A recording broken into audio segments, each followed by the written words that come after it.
continue with the 10 principles of al-istiqamah that we had last week. And it was 10 principles of how to be steadfast on the Deen of Allah subhanahu wa ta'ala. And I will just review the titles only of the first 4. And the first one was al-istiqamah minnatun ilahiyya wa hibatun rabbaniyya, that al-istiqamah is something that is from Allah subhanahu wa ta'ala alone, and it's a gift from Allah subhanahu wa ta'ala. And this is something that we discussed last week. And also that the reality of al-istiqamah is to be steadfast on the right methodology or manhaj and the salat al-mustaqim. So it's not a wishful thinking, it's something that we have to follow the truth. Number 3, that the origin of al-istiqamah, istiqamatul qalb, the steadfastness of the heart. That's the foundation of it. And number 4, al-istiqamatul mutluba min al-abd hiya as-sadad fa in lam yaqdir fi al-muqaraba, to be steadfast, and this is what is expected from the human beings. That's what Allah subhanahu wa ta'ala wants from us, is to do the most that a person can do, the capacity of the person, the perfect way. If not, then what is close, to do the best we can basically, and Allah subhanahu wa ta'ala is the most forgiving. And we talked about that in details, because it's not just as likely as it seems or it sounds, because this is a whole life job. Istiqamah, or to be steadfast, is not a job that a person would do for a couple of weeks and then he's done for the rest of the life, or once a week he does it or so. This is an every day, every second of our life, we're supposed to be on that state of istiqamah. So definitely it needs the whole entire human beings to be busy with this act of ubudiyya, worship of Allah subhanahu wa ta'ala, because it's so comprehensive that the whole deen of Islam can be all mentioned under the word of al-istiqamah. So the 5th principle, he says, al-istiqamah tata'allaqu bil-aqwali wal-af'ali wal-niyat. Al-istiqamah, with adding to all of what has been mentioned before, is basically with regards to the speech and actions and intentions. So it's everything basically. So be steadfast in one's speech, in one's actions, in one's intentions. And how is that? Ibn al-Qayyim rahimahullah, he said in his book Madarij al-Salikin that al-istiqamah tata'allaqu bil-aqwali wal-af'ali wal-ahwali wal-niyat, that the istiqamah should be in our speech, that we're constantly being on one path when it comes to our speech, according to the Quran and the Sunnah of the Prophet sallallahu alaihi wasallam, and our actions and the states and the different situations that we are in and our intentions. Prophet sallallahu alaihi wasallam said in the hadith in Muslim Imam Ahmad, لا يستقيم إمام عبد حتى يستقيم قلبه ولا يستقيم قلبه حتى يستقيم لسانه. Prophet sallallahu alaihi wasallam, he said, لا يستقيم إيمان عبد, that the iman of a slave of Allah would never be yastaqim, would never be straight and steadfast and strong and steady till his heart is upright and steadfast, which is the istiqamah of the qalb, as we heard. ولا يستقيم قلبه, this is what the Prophet ﷺ said, his heart would never be steadfast on the truth and strong on the truth, حتى يستقيم لسانه, till his tongue is steadfast. So everything that his heart will be strong and steadfast on the iman, but he can say whatever he wants to say, he's wrong. The tongue is the spokes organ of the heart. If the heart has evil in it, the heart will speak evil. If the heart has good, the tongue will speak good, unless a person is showing off. But definitely, if a person speaks evil, there is no way that his heart is clean and pure and steadfast on the iman. There is no way. This is against, unless he's hallucinating or he's not responsible for his actions. But if he speaks evil, that means his heart has evil. This is a must. Ibn Rajab rahimahullah, he said, وَأَعْظَمُ مَا يُرَاعَ اسْتِقَامَتُهُ بَعْدَ الْقَلْبِ مِنَ الْجَوَارِحِ اللِّسَانِ فَإِنَّهُ تُرْجُمَانُ الْقَلْبِ وَالْمُعَبِّرُ عَنْهُ. Saying that, meaning that the most important thing, the most important organ that needs to be strong in matters of al-iman after the heart, which is the foundation, then what comes right after that is al-lisan, is the tongue. because this is the turjuman al-qalb. Turjuman is the spokes organ, basically, the one that speaks what's in the heart and expresses what's in the heart. So, but a person would say, well, if the heart is steadfast, how would the tongue then would not be? Sometimes the tongue can go before the heart. A person might say things because he's used to. He's immersed in a bad environment and he can slip or so. That's why he has to work not just on his heart, he has to work on his tongue, that he only says what is benefiting and so on. And as some of the people of the knowledge, they said, Al-mar'u bi-asgharayhi qalbihi wa lisanihi. The human being is how he is, if you want to evaluate someone, is by the two small organs he has, his heart and his tongue. His heart and his tongue, and once they're both steadfast, then it's easier for the rest of the body parts to be steadfast in what Allah subhanahu wa ta'ala ordered us. And as you see, it's important, one of the things to be witnessed or a person to reflect upon, from head to toe, you would find acts of ubudiyyah, of worship of Allah subhanahu wa ta'ala that we are ordered to observe. There's nothing that Allah subhanahu wa ta'ala gave the human being, anything, unless it's given for the reason to establish the worship of Allah subhanahu wa ta'ala. Nothing is given for no other reason but this. So we have to reflect upon this. And that's why when he says the most important, it doesn't mean to belittle the rest, but these are the leaders. The heart, of course, is like the king, and the rest of the body of the human being is like the soldiers or the deputies. But the tongue is the most important one, is the one that is the spokes organ of the tongue, of the heart, that it would fix also the rest of the body. And that's what he says, that the jawarih, or the different physical parts of our body, taba'. It follows what's in the heart and then the tongue. إِذَا اسْتَقَامَ الْقَلْبُ وَاسْتَقَامَ اللِّسَانُ وَاسْتَقَامَتِ الْجَوَارِحُ. That's why it's mentioned in the hadith, as we heard. If the heart is steadfast and the tongue is steadfast, then the rest of the body will be steadfast on the truth. The evidence of that is the hadith of Nu'man ibn Bashir radiallahu anhu, that the Prophet sallallahu alayhi wa sallam said, أَلَا وَإِنَّ فِي الْجَسَدِ مُضْغَةً إِذَا صَلَحَتْ صَلَحَ الْجَسَدُ كُلُّهُ وَإِذَا فَسَدَتْ فَسَدَ الْجَسَدُ كُلُّهُ أَلَا وَهِيَ الْقَلْبُ. The hadith that there is in the heart mudghah, a chewing thing, which is the heart. If it's sound, if it's upright and sound and good, the whole body will be sound and upright and good. وَإِذَا فَسَدَتْ, if it's corrupted, then the rest of the body will be corrupted. أَلَا وَهِيَ الْقَلْبُ. The Prophet sallallahu alayhi wa sallam, he said, indeed, it's the heart. So again, whoever says that he is upright when he's committing sins or doing things against the deen of Allah subhanahu wa ta'ala, he is a liar. His heart is not upright. Or he doesn't understand what is the meaning of the heart being upright. The heart is not upright when just the person, he feels good towards others and he care about the poor and he have all kinds of good things towards people. This is a good thing, mashallah, but that's not it. The heart has more things to it than just wishing good for others, right? Everybody has goodness in himself. Human beings, they have this by the creation of Allah subhanahu wa ta'ala. But the matter is more comprehensive than this.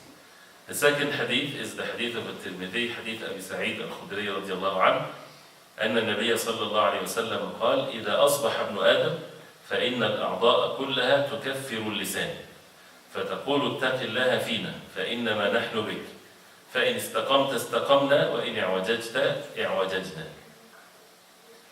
That the Prophet ﷺ said, إذا أصبح ابن آدم, if the son of Adam is awake in the morning, all the different parts of the body will be on the tongue, right? Will be basically accusing the tongue or making sure or saying, as the Prophet ﷺ said, اتق الله فينا, right? They would say to the tongue, fear Allah in us, fear Allah in us.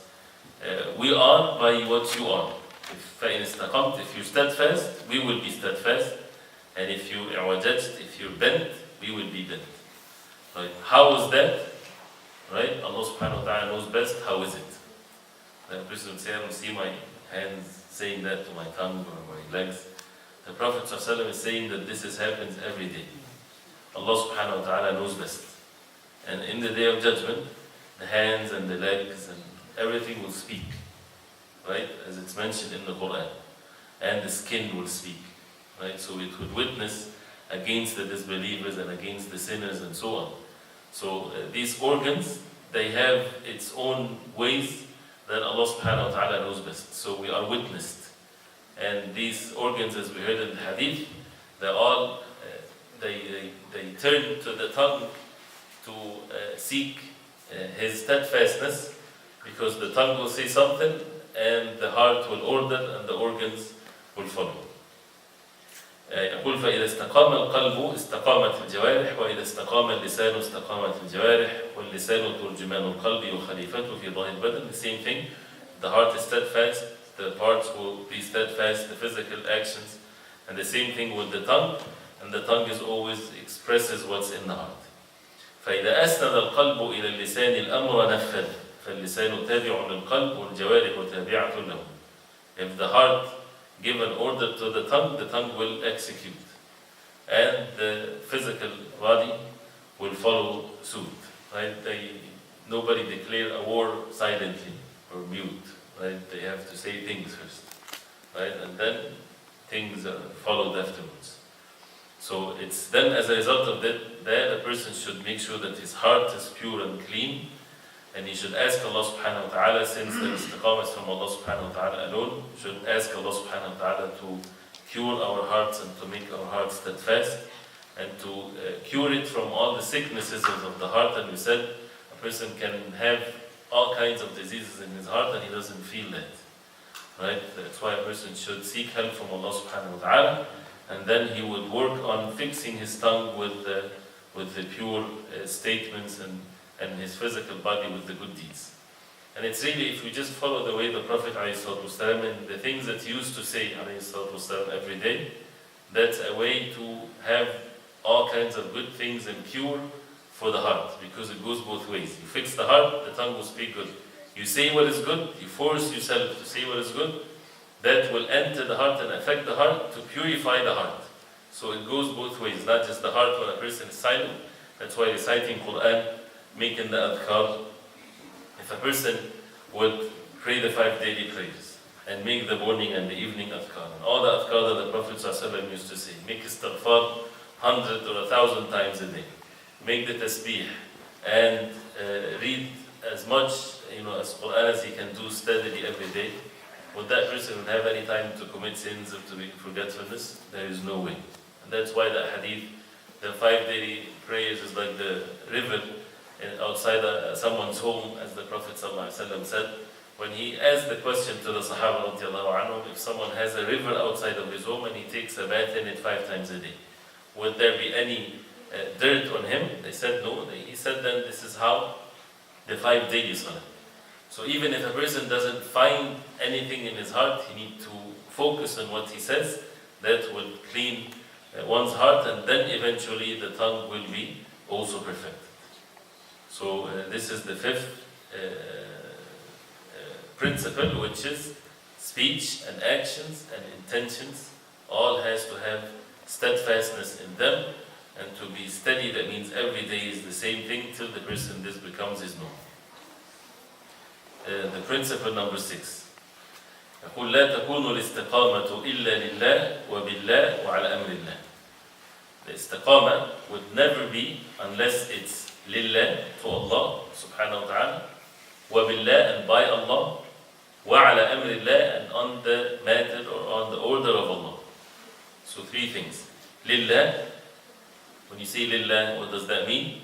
That means it's pure for the sake of Allah. Lillah, you're doing it lillah, fi sabilillah. You're not working on steadfastness of the heart because of any worldly gain. It's all fi sabilillah, for the sake of Allah subhanahu wa ta'ala. وَمَا أُمِرُوا إِلَّا لِيَعْبُدُوا اللَّهَ مُخْلِصِينَ لَهُ الدِّينَ. They were not ordered for anything except to worship Allah subhanahu wa ta'ala, مُخْلِصِينَ لَهُ الدِّينَ, being very purely, sincerely doing things for the sake of Allah subhanahu wa ta'ala. And as we said before, the ikhlas or purity it means that there's nothing in the heart except this. That's what means the means of pure. The milk, when it's pure, it doesn't have any impurity in it. The slightest impurity that comes into the milk makes it not pure, you will not drink it. So the same thing when the heart is not pure, it doesn't have to be having a whole barrel of dirt in it, the slightest dirt would ruin the heart. So the sincerity in that the person is seeking steadfastness only for the sake of Allah. وَبِاللَّهِ, billah, by Allah. What does that mean? That means you seek help from Allah subhanahu wa ta'ala to establish the steadfastness sincerely for the sake of Allah subhanahu wa ta'ala, and to be steadfast and consistently doing it, because there are many people that are smarter than us, very smart, but they cannot be steadfast. So it's not about being smart or having a strong will or this, it's all by Allah subhanahu wa ta'ala. So that's why a Muslim would turn to Allah subhanahu wa ta'ala alone, as if he again drowning, and this is the only means of help. فَاعْبُدُهُ وَتَوَكَّلْ عَلَيْهِ. Worship Allah and rely on Allah subhanahu wa ta'ala. As we said, this is the most specific act of worship that is always mentioned with al-Iman, because a person can never attain al-Iman without at-tawakkul ala Allah, without relying on Allah subhanahu wa ta'ala. And again, the word that Imam Sa'di rahimahullah he mentioned, which is at-tawakkul being the ala, or the machine that produce the product. The product is the good deed. Without the machine, there's no good deed. So without the tawakkul on Allah, there's no good deed. And that's why many people, they can't do the good deeds. And they cannot stay away from sins, because there's no tawakkul ala Allah. There's no relying on Allah subhanahu wa ta'ala to be steadfast. They think it's their own, like the same way they go for work. There is no tawakkul on Allah subhanahu wa ta'ala. They believe so much in the means, right? And they would just be busy with the means. We say we take the means, yes, but we rely with our hearts on Allah subhanahu wa ta'ala alone, that He subhanahu wa ta'ala will make it easy for us. So this is billah, to seek help from Allah subhanahu wa ta'ala to be steadfast. And that means the person will make dua to Allah subhanahu wa ta'ala. And what is the action? Your heart has to do something. Your heart is relying on Allah, right? This is what it is. A person relying on Allah, that he believes that nothing will happen except by the help from Allah subhanahu wa ta'ala. So he would rely on Allah subhanahu wa ta'ala. Or in the hadith of the Prophet sallallahu alaihi wasallam, احرص على ما ينفعك واستعن بالله. Seek what is benefiting for yourself and seek help from Allah. ولا تعجز, do not give up. Right? Do not give up, because sometimes again the sins in our life will take a while till we are cured from the effects of it. And that's why relying on Allah subhanahu wa ta'ala and never giving up, because sometimes it takes time. Right? The images in the heart and the diseases in the heart, and that's also meant for the struggle that the Muslim go through, so that he is obedient to Allah subhanahu wa ta'ala only for the sake of Allah. So billah, seeking help from Allah. Sometimes the sins, it depends on the sins. A person might suffer, he repented to Allah subhanahu wa ta'ala from the sin, but he would suffer for some time till he gets over the outcome of the sins, the diseases in the heart. The sin causes a disease in the heart. So to remove that disease from the heart, it depends on the sin. It might be a small sin, but the person, he made it a huge sin. Or especially the sins that has to do with, if it's in the category of sins, the sins that person has to do with his sight, for example. It prints an image in the heart, right? And that can take a while, as the ulama they say, for the person to remove that from. This is a sickness, this is a disease now, right? And it takes a while for the person, and he has to be patient. That's the point here, is to be patient with being sick, with the heart being sick. That being patient meaning that he would not give up. He would find himself, the struggle is very difficult, and the sin is being made easy for him, and he does not enjoy much of matters of ibadah, and he's been deprived from all kinds of good deeds. It's all of that because of the sin, or that, yes, he repented to Allah subhanahu wa ta'ala, but this is the implications of it. So he would keep on seeking help from Allah, making dua to Allah subhanahu wa ta'ala, and staying away from that sin, and continue that struggle till Allah subhanahu wa ta'ala would cure his heart. أحد الصالحين قال والله ما أسأل يتابعني يمكن 40 سنة. نعم. فأنا دائما أسأل ولا فهمت الموضوع منها. ممكن يعني شيء بسيط. نعم. This is something that the righteous people in the early generations of Islam would say, that the sin would keep on with him for 40 years. Or as Sufyan al-Thawri said, I committed a sin, And as a result of that, I was deprived from the night prayer for 6 months. And Sufyan He doesn't have help from Allah. Right.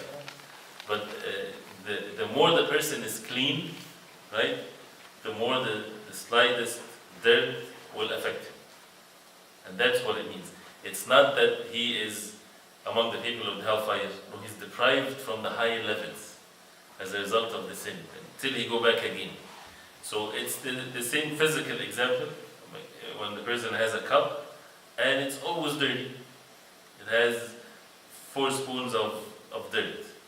But then he's thirsty, he's drinking anyway, right? If you remove 1 spoon, instead of 4 it's 3, it's not much difference, right? Or 2, he would still drink, and he would find, mashallah, this is great. But if the cup of water is completely pure, and you put just a small portion of that dirt, he won't be able to drink. If he's used to drink what is clean all the time, and he just put some little pieces of something that is impure, he won't drink it. Different than the one that is already, his whole life was just drinking the dirt, he doesn't feel it. Right. So that's why the more the person elevates himself, the more the sins will affect him very strongly. And that doesn't mean that the person, when he sees the sin is not affecting him, it doesn't mean that he's in a better shape. No, it's a sign that he is in a worse shape. And a clear example, say for example someone was in an environment like he was in the best place ever, Mecca and Medina, but not in the Muslim of Hajj when there's so many women. Some place where he doesn't see, for example, anyone, right? Or he never came to, and for those who never, when they first came, for example, here to this country, they maybe relate to this. They never seen a man or woman in the streets doing anything, right? And then the first incident that when he comes into the airport and he finds people wearing things, and he's in shock. He cannot believe that this is happening, right? And this is the effect of this sin. It affects him severely in his heart. But after 2-3 weeks, month or 2, becomes normal, right? And that's, so if he sees someone walking in the streets with whatever the clothes that they wear, it's a normal thing. He gets used to it. This is a good thing or it's a bad, very bad thing? It's a very bad state, right? So you see, so the difference like this. So the same thing when a person is working on himself, the slightest sin or so can affect him. So what should he do? He should be continuously being patient by taking the means of cure, so that he is never give up and he keep on elevating himself. And that's what one of the most things that they fear for the sins, because it takes the person away from Allah subhanahu wa ta'ala. And when the believers, they love Allah subhanahu wa ta'ala, the perfect love, this is the worst punishment for them. Shaykh, one of the Salihin saw a guy, he saw like a woman, and he said, "تنظرن إلى الحرام والله لا تجدن غبها ولو بعد حين." قال فنسيت القرآن بعد 40 سنة. Is this Yeah, that's true. And the incident where, although I mean, the incident was he was saying that a man looked at a woman or looked at someone that is haram for him to see, and his Shaykh or so, he told him that you would see the effect of it even after 40 years. And he said that after 40 years he forgot the Quran that he had or so. This is valid to happen, yes. A person can have the punishment of the sin delayed on him. A person might be young. No, if you make tawbah and istighfar and replace that with the good deeds, Allah subhanahu wa ta'ala is the most merciful. But again, when a person is being deprived from the high levels, he's not deprived from the obligations, even with the tawbah, right? So if a person committed a sin, repented to Allah subhanahu wa ta'ala, right? Allah accepts his repentance. He might still be deprived from optional acts of worship. This is optional. But Allah will deprive him from it, even though he repented to Allah subhanahu wa ta'ala, right? He would not deprive him from the obligation. He would not necessarily make him get into the sins, because he repented to Allah subhanahu wa ta'ala. But Allah subhanahu wa ta'ala will deprive him from the high level of actions. And this is not dhulm. This is not injustice. Why? Because this is the fadl of Allah. This is the mercy of Allah. It's purification, it's high levels of deeds. It's not mandatory for a person to do. Right? Like, even for people when they're working in a place. Person made a mistake. Right? He might be deprived from to be chosen from the whole company to be the CEO, for example. Right? And they're not doing any injustice to him, even though he said, I'm sorry, I will do that again and this and that. But they will hire him to be whatever positions, but he won't be the CEO. They're not dealing with him with injustice. Right? So there's always a loss when it comes to committing sins, although in the hereafter, Allah subhanahu wa ta'ala, as He promised in the Quran, even the sins will be replaced with good deeds. So a person should not also give up on the mercy of Allah. And everything can be wiped, and the effect of the sin, and the more the person struggles, the more he gets more reward. So that's the point of not giving up on the mercy of Allah subhanahu wa ta'ala, seeking help from Allah as a result of one's being deficient or committing sins and so on. Shaykh, is there any hadith saying after you committed a sin, you have like 6 hours, the malaika waiting? No. Is this true? No, there's no hadith. What does 6 hours mean? يعني a portion of time. The hour is usually a short period of time that they use to measure it by the time where they slaughter a camel and finish it. Not our style, but their style. Something like, so it's mean like more than the 40 hour. minutes, 45 minutes. Something close to the hour. But that's where the tawbah becomes immediate. So this is billah, to have the istiqamah billah by seeking help from Allah subhanahu wa ta'ala. وَعَلَى أَمْرِ اللَّهِ is to do it based on the orders of Allah. Right? Not according to what we think or what we like, according to the Quran and the Sunnah of the Prophet sallallahu alaihi wasallam. As Allah subhanahu wa ta'ala says, فَاسْتَقِمْ كَمَا أُمِرْتَ. Be steadfast as you have been ordered. As you have been ordered. Not فَاسْتَقِمْ and that's it. Not to be steadfast and that's it, but as you have been ordered. And this is where it said that this is the ayah that caused the grey hair to the Prophet ﷺ in Surah Hud. فَاسْتَقِمْ كَمَا أُمِرْتَ. Be steadfast as you have been ordered. Ibn Abbas radiallahu anhuma, he said in the tafsir, ثُمَّ اسْتَقَامُوا أي اسْتَقَامُوا فِي أَدَاءِ الْفَرَائِضِ. They were steadfast in doing the obligations, on the orders of Allah. They did the obedience of Allah. As Al-Hasan al-Basri, he said, وَاجْتَنَبُوا مَعْصِيَتَهُ, and they stayed away from the sins, disobedience of Allah subhanahu wa ta'ala. So the amr of Allah, to be steadfast on the matter, on what Allah subhanahu wa ta'ala orders. So this is number 6. لله وبالله وعلى أمر الله. Right? And this is almost every act of worship. These 3 things has to be there. It has to be done لله, for the sake of Allah, وبالله, seeking help from Allah subhanahu wa ta'ala, وعلى أمر الله, according to what Allah subhanahu wa ta'ala, how He ordered us to do it. So it's always a common thing in any act of worship. Number 7, he says, على العبد مهما استقام ألا يتكل على عمله. That the slave of Allah, no matter how much steadfast he is on the deen of Allah, he should not rely on his actions. He should not rely on his action, he should not be deceived by his ibadah, by his dhikr of Allah subhanahu wa ta'ala. He should not rely that he saw dreams about how great he is, or that people are praising him, or whatever there is. He should not rely on this whatsoever. Ibn al-Qayyim rahimahullah, he said, وَالْمَطْلُوبُ مِنَ الْعَبْدِ الْإِسْتِقَامَةُ وَهِيَ السَّدَادِ. As we said before, what's the abd, what's the slave of Allah is ordered is to be steadfast, which is a sadad, is to make sure that you got it right perfectly. That's a person is seeking this. As we said before, right? What we are ordered to do is that when it's time for the salah, that in our hearts we are seeking to perfect it. We're not seeking to do less. We're not seeking to pray without khushu'. We're not seeking to pray not in the masjid. We're seeking to do it in the most perfect way. And then when you fall short, when you're honest about this, you did the best you can, and then you were short, the khushu' was not 100% and so on, then the person had did what Allah subhanahu wa ta'ala ordered him to do. So he's saying that as-sadad, this is that you're seeking to perfect the action with truthfulness. فإن لم يقدر عليه فالمقاربة. If he's not able to do it, then to be as close as he can. فإن نزل عنها فالتفريط والإضاعة. If he goes below this is then it's losing the deed and which is basically doing what is not permissible. As the Prophet ﷺ said in the hadith of Bukhari and Muslim, from hadith of Aisha radiallahu anha, he said alayhi salatu wasalam, Saddidu wa qaribu wa abshiru. The hadith we mentioned last week. Saddidu means you seek the best. Wa qaribu, be close if you cannot do it perfectly. Wa abshiru, but again, qaribu is not in your action, it is not in your seeking in your heart, this is in the action, because physically, yes, you might not be able to do it perfectly. But in your heart, you seek in it to be perfect.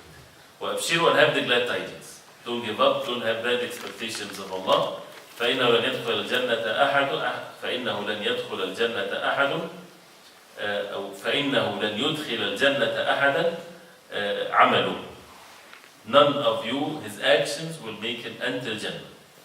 So يُدْخِل, العمل here is the نائب الفاعل. That means no one, his actions will make him enter Jannah. Meaning the actions is not what is the value equal to the value of Jannah. Jannah is nothing is the like of it. The actions with all its weakness, it's not fit enough to make the person enter Jannah with all of its deficiencies and weakness. Right? So we need the mercy of Allah, but the deeds are the means to enter Jannah. They are the reasons for the person to enter Jannah. قال ولا أنت رسول الله.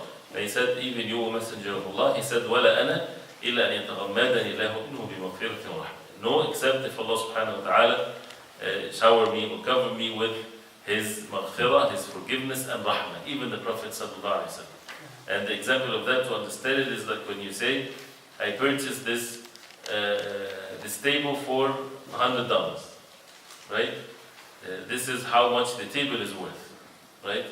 But if you say that this is what, but you're not saying that the $100 was the mean to the table, it was what the table is worth. So the actions can never be equal to what the Jannah is worth. But the actions are the means for the people to enter Jannah. So he's saying that this Deen, this hadith, has in it all the levels of the Deen. فأمر بالاستقامة وهي السداد والإصابة في النيات والأقوال والأعمال. He ordered to be the sadad to perfection, which is in intentions and speech and actions. And the Prophet ﷺ said in the hadith of Thawban, استقيموا ولن تحصوا واعلموا أن خير أعمالكم الصلاة. Right?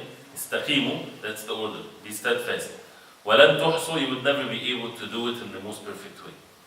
واعلموا أن خير أعمالكم الصلاة, and know that the best of your deeds is the salah. يقول أنهم لا يطيقونها فنقلهم إلى المقاربة وهي أن يقربوا من الاستقامة بحسب طاقتهم. So when he ordered them to be steadfast, he told them and he knew that they would not be able to do it in the most perfect way. They're seeking the perfection. So then he took them to al-muqaraba, to be close. And that is to do it the best they can. كالذي, as we said the example before also, كالذي يرمي إلى الغرض, like when you're hitting the arrow. And never forget, as we said, never forget the example of the arrow, because it makes things easy to remember. When you're shooting an arrow, right, you're aiming for the best of the target, the middle of it. You don't aim on the side, right? Even though it's your first time. You know that you are the worst, when it comes to this. But you won't shoot in the skies, even if you get it up in the sky. But you're aiming to the place, to the circle or so. So this is what it is. فَإِلَّمْ يُصِبْهُ يُقَارِبُهُ. So if you didn't hit it, at least you got it close, right? But what you're seeking is close. But when it comes to the ibadah, like when sometimes we do, may Allah subhanahu wa ta'ala forgive us, the person is aiming at the edge of the ibadah. At least I would do it, right? The heart is lazy. The heart, when there's no actions here, there's no physical actions. And this is where the relying on Allah subhanahu wa ta'ala comes in place. Make an excuse because the heart knows, oh, I'm lazy, I know that it's too difficult, I won't be able, it's far away, is this khushu', is this, right? Or the sin, I can't hold myself away from the sin. So he would not have the sadad from this to start with. This perfection, it's not present in the heart, that means it's going to be lousy all the way. But if he in his heart, before Salatul Asr, for example, when he's tired and so on, but in his heart, he wants to do it in the most perfect way, right? But he didn't do anything yet, then he rely on Allah subhanahu wa ta'ala. He rely with his heart on Allah subhanahu wa ta'ala, and he take the means. That person, if because of his tiredness and because of this or that, he won't do it in the most perfect way, he get the reward in fully. Because he was truthful, that he is doing it to the best of his ability. And this is the meaning of this hadith, and this is what the Sahaba radiallahu anhum did. So again, the foundation of it in the heart. This point is clear, because this is a very important one. So the person should always, the shaitan will put in the heart weaknesses and all kinds of things. The person should rely on Allah. If it's a mountain, right, and you don't have the means, the statement of Ibn Qayyim, if you have been ordered to push a mountain from its place, right, if this was the order from Allah subhanahu wa ta'ala, if you rely on Allah subhanahu wa ta'ala, you will push it from its place. Of course, nobody's ordered to push a mountain from its place. But he's saying, if this was the case, if Allah subhanahu wa ta'ala ordered us, that means it's in our capacity. So any order in the Quran or in the Sunnah of the Prophet ﷺ, definitely it's in our capacity. But we need to rely on Allah subhanahu wa ta'ala, and if we don't find ourselves doing it in the right way, steadfast, that means we are not relying on Allah subhanahu wa ta'ala. We are depending on ourselves. We're just watching ourselves. We're witnessing our effort and energy and power, and we are weak. We are human beings. Shaykh, relying on Allah means making dua, asking Allah to help. Nah. Making dua, but before the dua, the heart have his trust in Allah subhanahu wa ta'ala. That I won't be able to do it unless Allah subhanahu wa ta'ala help me. And a person would turn with his heart that Allah subhanahu wa ta'ala will help him to do it in the most perfect way. And that comes with the deed of the heart and then the dua from the tongue. And that's why they go both together.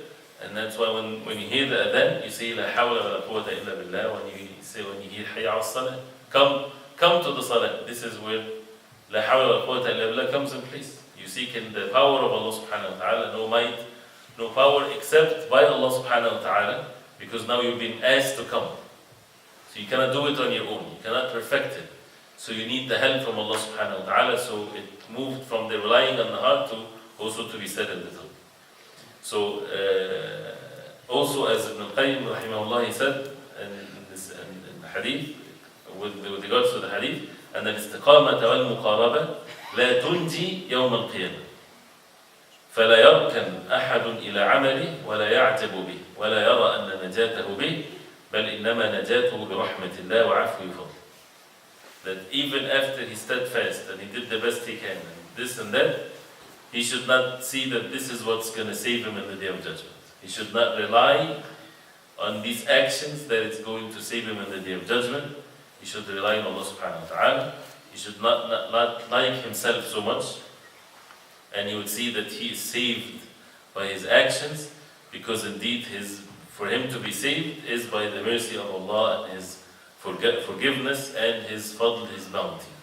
But who's the ones that are close to His forgiveness and His mercy and His bounty?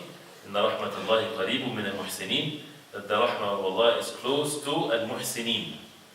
Those who are good to us. They apply this. Not the ones that would have wishful thinking and they think that Allah subhanahu wa ta'ala is the most merciful.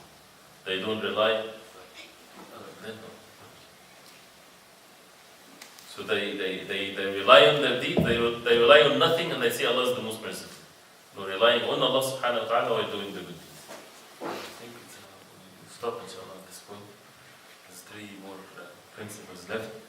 Just to make sure that this point is, many people they don't look into or they don't comprehend or understand how to rely on Allah subhanahu wa ta'ala by doing the deeds, and they rely more either on themselves or on their actions. And they forget about this great ibadah which is tawakkul, and to rely on Allah subhanahu wa ta'ala. And it doesn't matter how bad a person is, if he relies on Allah subhanahu wa ta'ala, Allah subhanahu wa ta'ala will make it easy for him, and he will do the best he can to follow the way of the Prophet ﷺ.